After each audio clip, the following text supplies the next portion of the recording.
Momo Relojero, un influencer de videojuegos, hoy defendió en sus redes sociales la mentira de los 30.000 desaparecidos, engañando así a por lo menos 500.000 de jóvenes. En este video voy a refutar sus mentiras. Quédate del otro lado.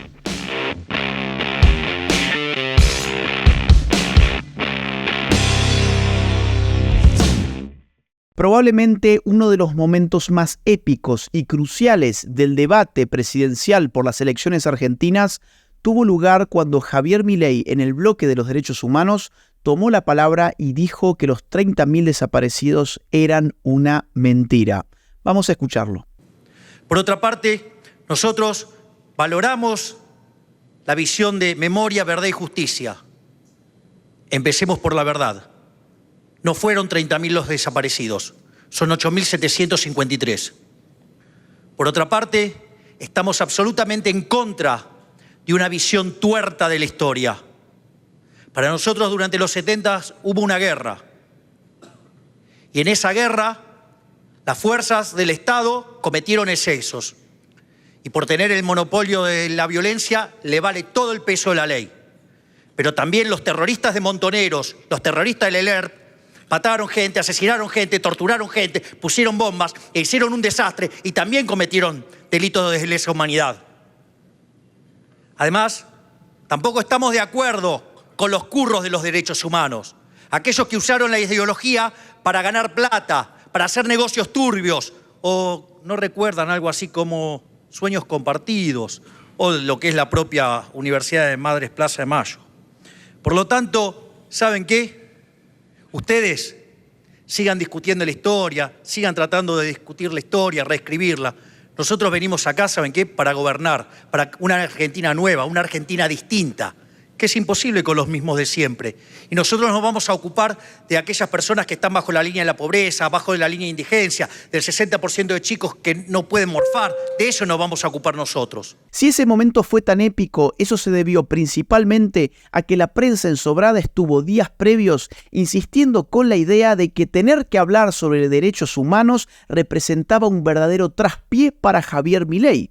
¿Por qué? Podría preguntarse uno. Bueno, claro, porque suponemos que solo la izquierda puede hablar de los derechos humanos, que la izquierda tiene una suerte de monopolio sobre los derechos humanos, cuando la realidad es muy otra. No existe mayor violador de los derechos humanos que los gobiernos de izquierdas. Tanto así que en el mundo actual las únicas dictaduras que sobreviven en nuestro continente son precisamente dictaduras de izquierdas. Miren, por ejemplo, ustedes este caso de un periodista de dudosa confianza como es Marcelo Bonelli, que dice lo siguiente en sus redes sociales: revés para Milei, camino al debate presidencial. El candidato de La Libertad Avanza va a tener que hablar de derechos humanos y medio ambiente. ¿Por qué revés para Milei? ¿Por qué se supone que es un revés tener que hablar de derechos humanos para un libertario? Para una persona que no tiene, por ejemplo, ninguna alianza con dictaduras en la región, de lo cual no puede decir lo mismo Massa. En todo caso, el revés tendría que ser para Massa, cuyo aliado regional es Maduro y son los dictadores cubanos, por poner solamente un ejemplo. Fíjense ustedes cómo la prensa constantemente te va queriendo generar la imagen de un Milei que no puede hablar de los derechos humanos. Y Milei, sin embargo, toma el micrófono, patea el tablero y viene con una verdad histórica. No fueron 30.000 los desaparecidos. Ahora bien, yo no quiero concentrarme ni en Bonelli, ni siquiera en Milei. Quiero contarles una cosa que me pasó hoy. Recibí un mensaje de un seguidor bastante joven además,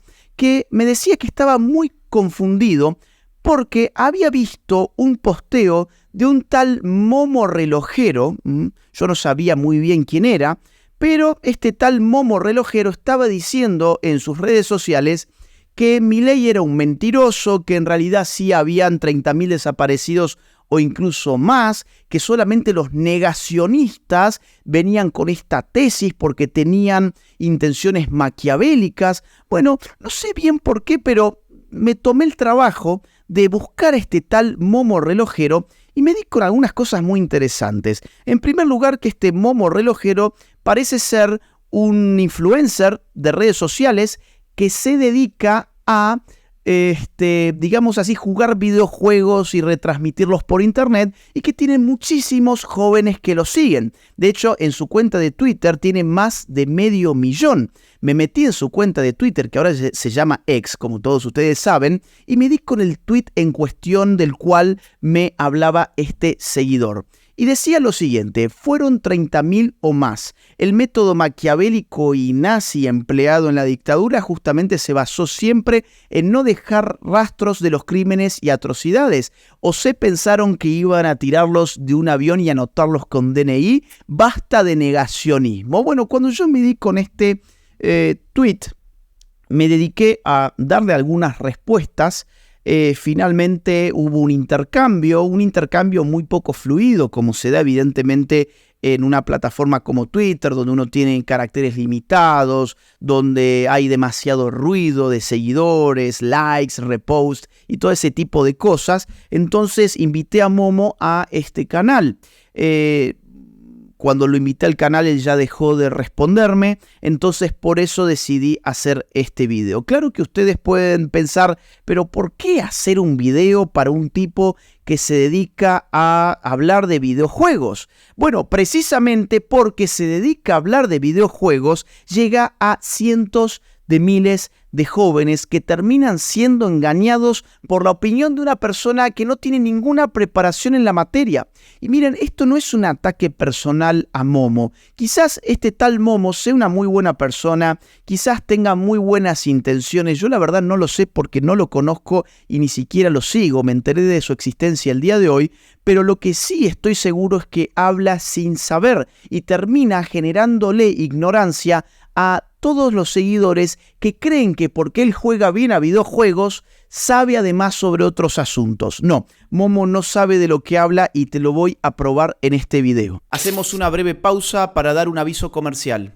Junto con Binance y el Instituto Líder en Educación Financiera NW Professional Traders, estamos regalando 5 USDT a los primeros 30 usuarios en registrarse en Binance a través del link que les dejo en la descripción de este video.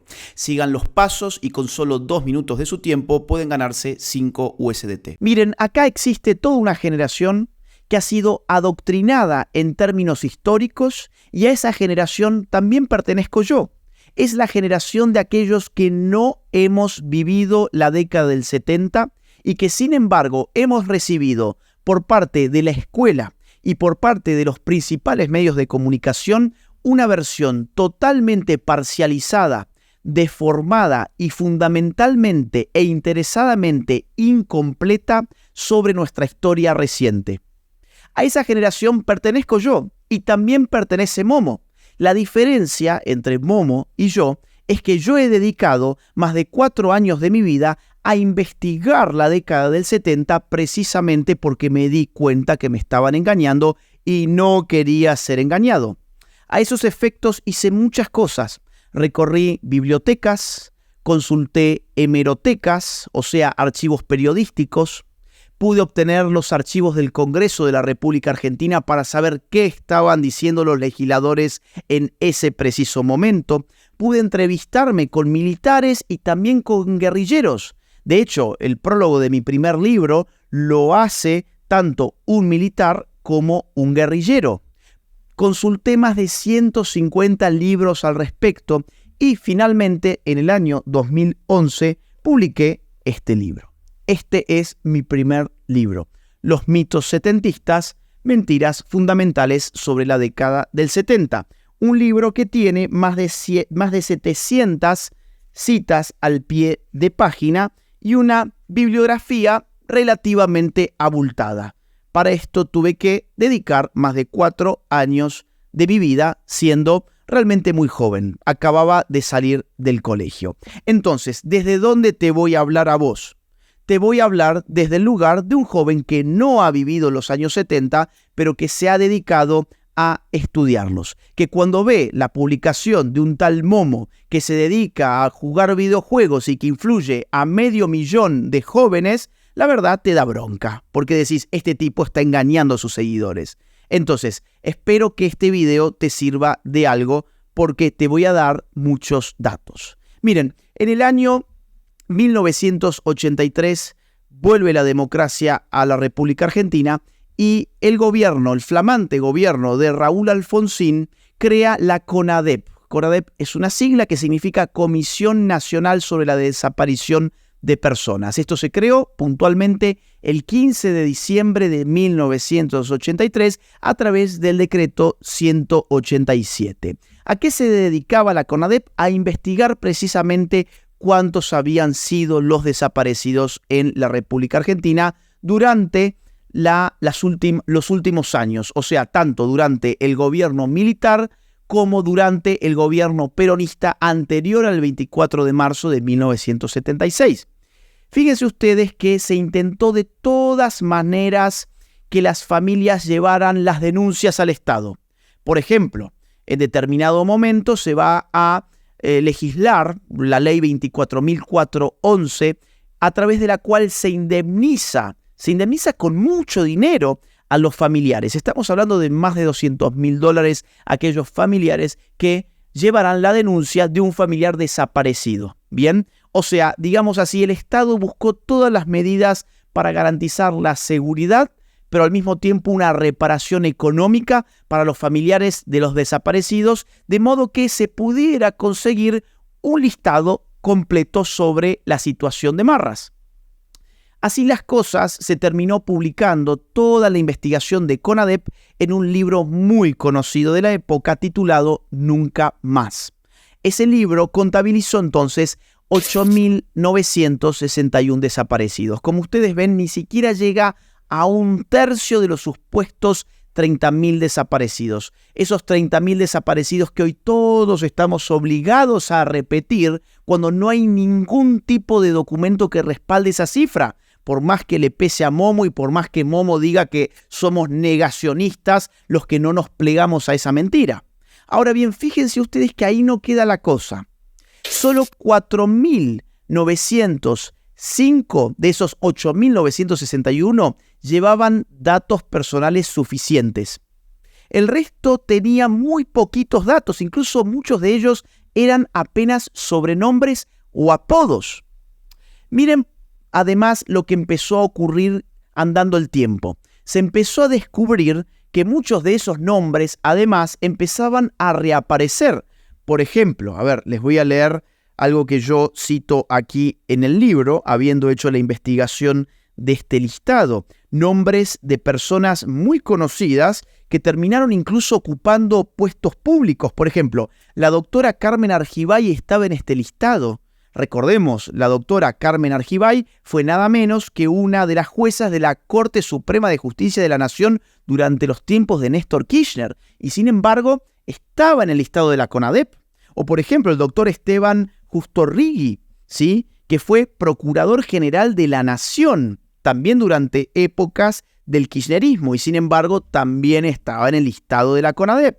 Muchos otros nombres, por ejemplo, el doctor Alfredo Humberto Meade, que también fue juez de garantías en épocas del kirchnerismo y que sin embargo figuraba en este listado. O por ejemplo, Juan Carlos Pellita, Alicia Raquel Dambra, Jorge Osvaldo Paladino, Adriana Chamorro de Corro, Silvia Tolchinsky Villarreal, o por ejemplo Alicia Palmero, Eduardo Alberto Kurt Fuentes, Ana María Testa, Rafael Daniel Nachmanovich, bueno, muchos otros, o por ejemplo Guido Eduardo Puletti, mucha gente que tuvo incluso funciones públicas ya en este siglo, ya en el siglo XXI, aparecía en este listado original de la CONADEP que contabilizaba no 30.000, sino 8.961. Había además otro tipo de irregularidades. Por ejemplo, muchos de estos desaparecidos, en concreto 136,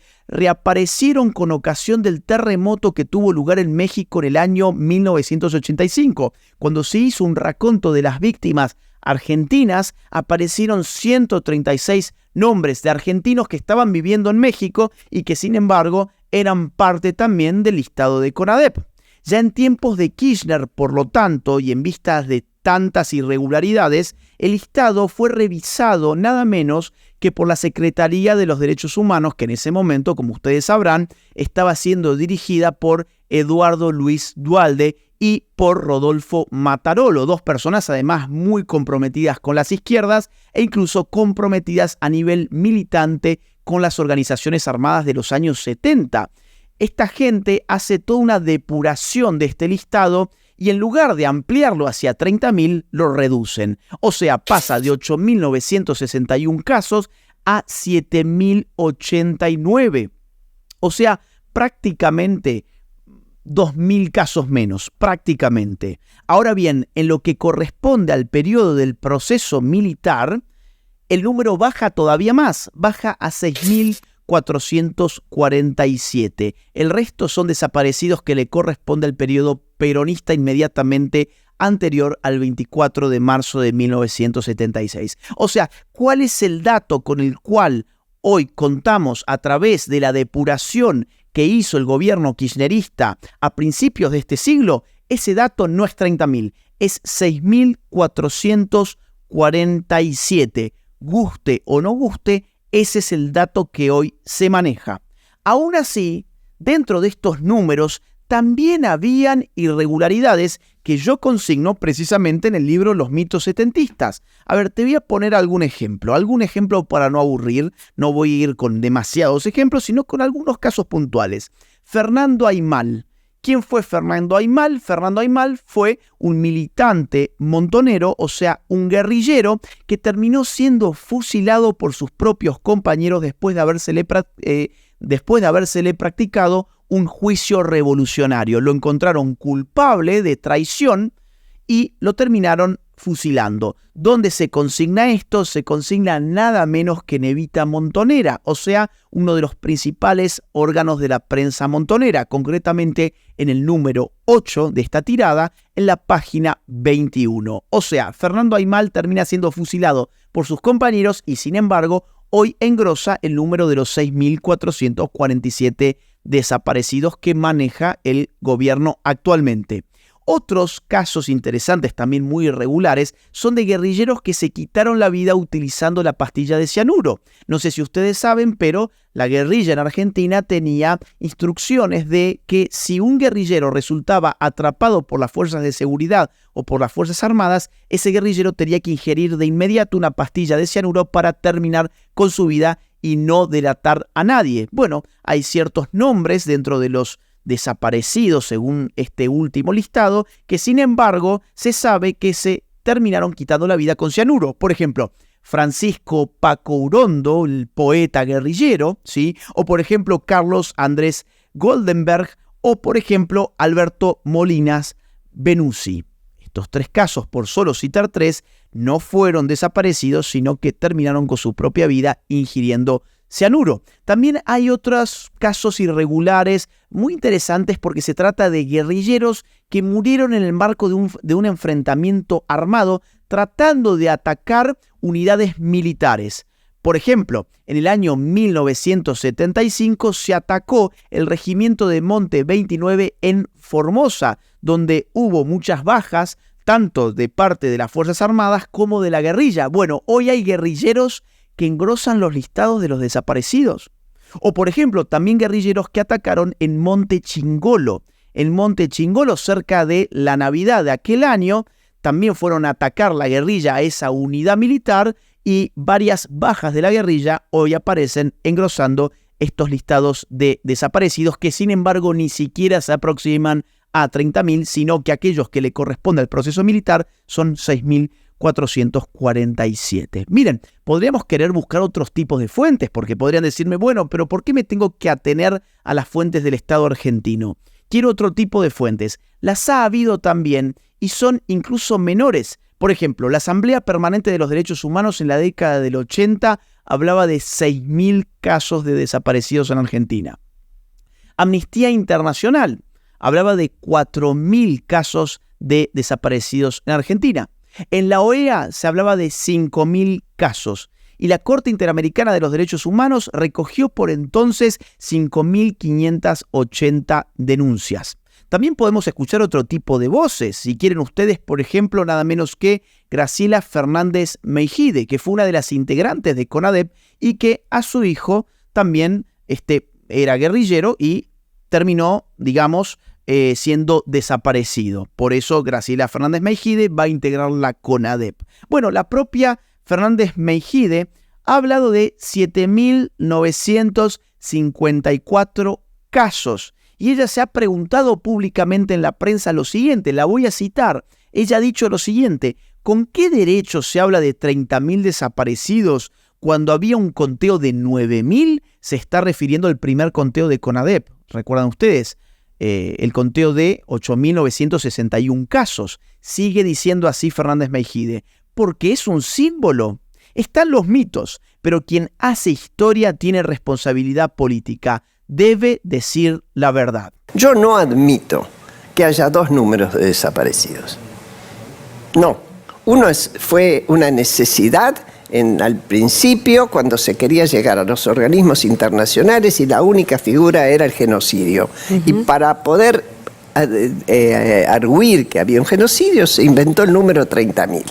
El otro número es el que está documentado. ¿Y saben qué, muchachos? Me pregunto yo, y le pregunto a cualquiera. Entre 10.000, para redondear, y 30.000, hay 20.000 de diferencia. Pasaron los años, se acabó el miedo de la denuncia, los nietos se están encontrando solos, ha habido reparación económica.